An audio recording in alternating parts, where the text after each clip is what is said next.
This is going to be a very interesting installment. For one thing, it's actually about 2 episodes. If this kind of thing ever comes up again, I'll probably have a different reason, but in this case, I'm trying to exhibit how one show can take the concept of a Halloween episode and go in 2 very different directions with it. So, 16 is a part of a lot of Canadian kids' childhoods, at least if you grew up in the aughts. To my knowledge, it wasn't as popular in the United States. If I had to guess, it's probably a combination of all the casual swearing and an episode in which a character has a mild wardrobe malfunction. This just being an example of the kind of things that probably didn't endear it to American moral guardians. And for the record, 16 was supposed to be for the preteen to teenager demographic, not for kids. So the first episode, Boo Dude, starts with the 6 teens gather around the Big Lemon to discuss their Halloween plans.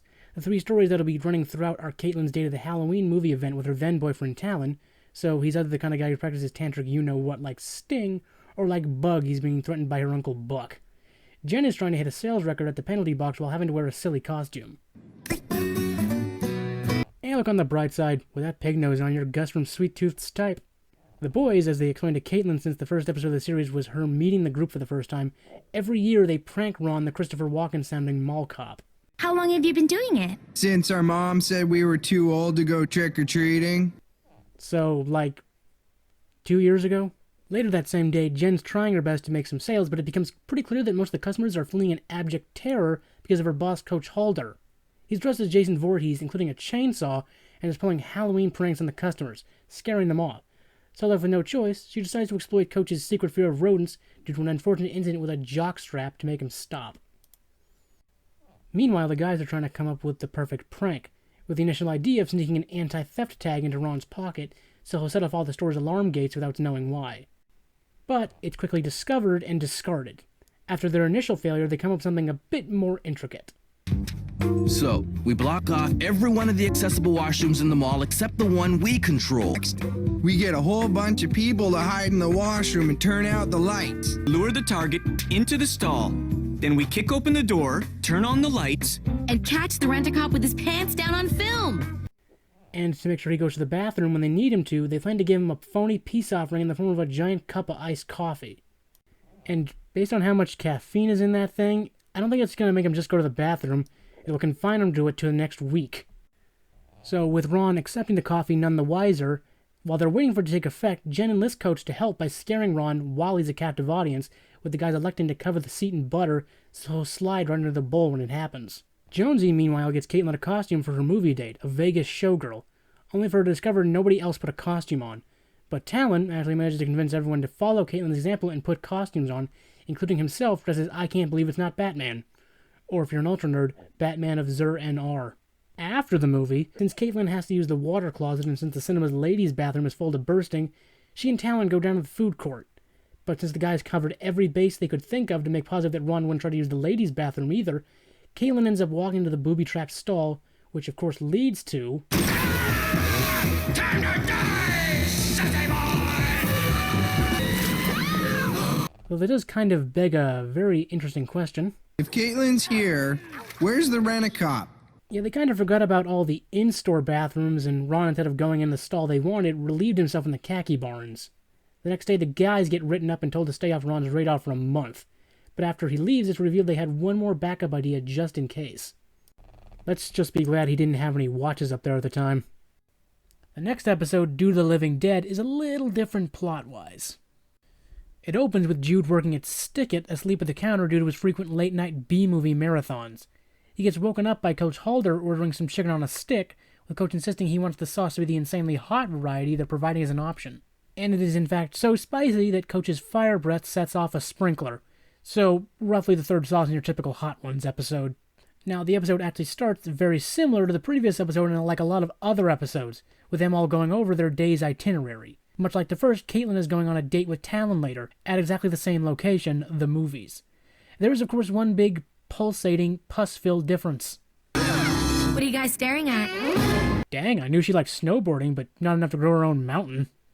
Jonesy is, of course, also there, bragging about his new job at Not Quite Naked, a women's lingerie store, which, according to urban legend, has a peephole in the dressing rooms.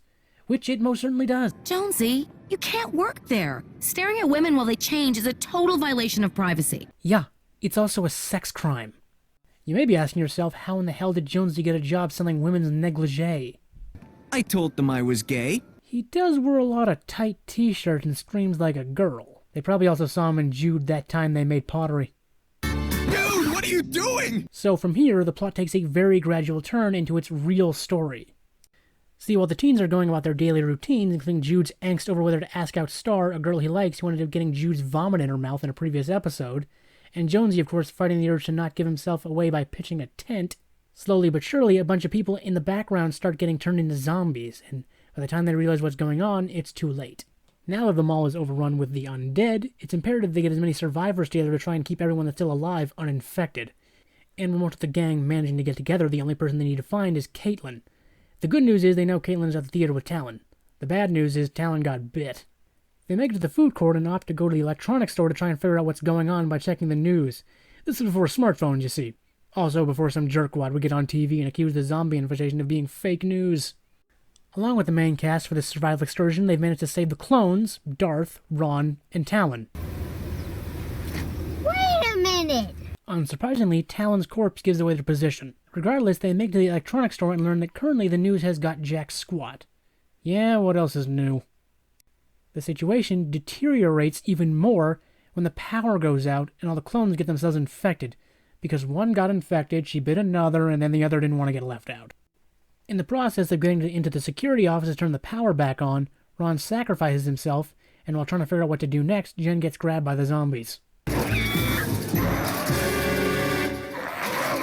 Yeah, just what this story needed. Superficial zombies. After getting the power back on, it's revealed that the city has actually managed to quarantine the zombie problem by funneling them into the mall, when all they really had to do was get them stuck in Toronto traffic. Then Jude gets an idea. Earlier, he noticed some zombies trying to eat his insanely hot chicken and dying. So they come up with the idea of getting as much sauce as they can and spraying the zombies with it. Jude in particular going off on his own to save Star when he finds out she's still alive. But alas, they lose Darth in the escape. He truly died as he lived, using a real-ass functioning lightsaber. From there, the teens managed to drive off a fair amount of the zombies. Unfortunately, they'd run out of the sauce, and all end up getting chowed, save for Jude and Star, with Jude opting to go out trying to kiss Star one final time, which is interrupted by zombie Jen popping her zit, causing Jude to throw up in Star's mouth again.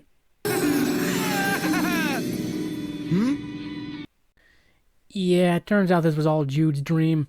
He'd actually fallen asleep while watching a late-night zombie movie marathon. Though that does beg the question. How did you know about the parts you weren't there for? Jude wasn't in every Gotta scene. hand it to you, And Jonesy. dream has moments You where really you know. aren't there. Regardless, Jude tries to take a lesson from the dream and asks Star out.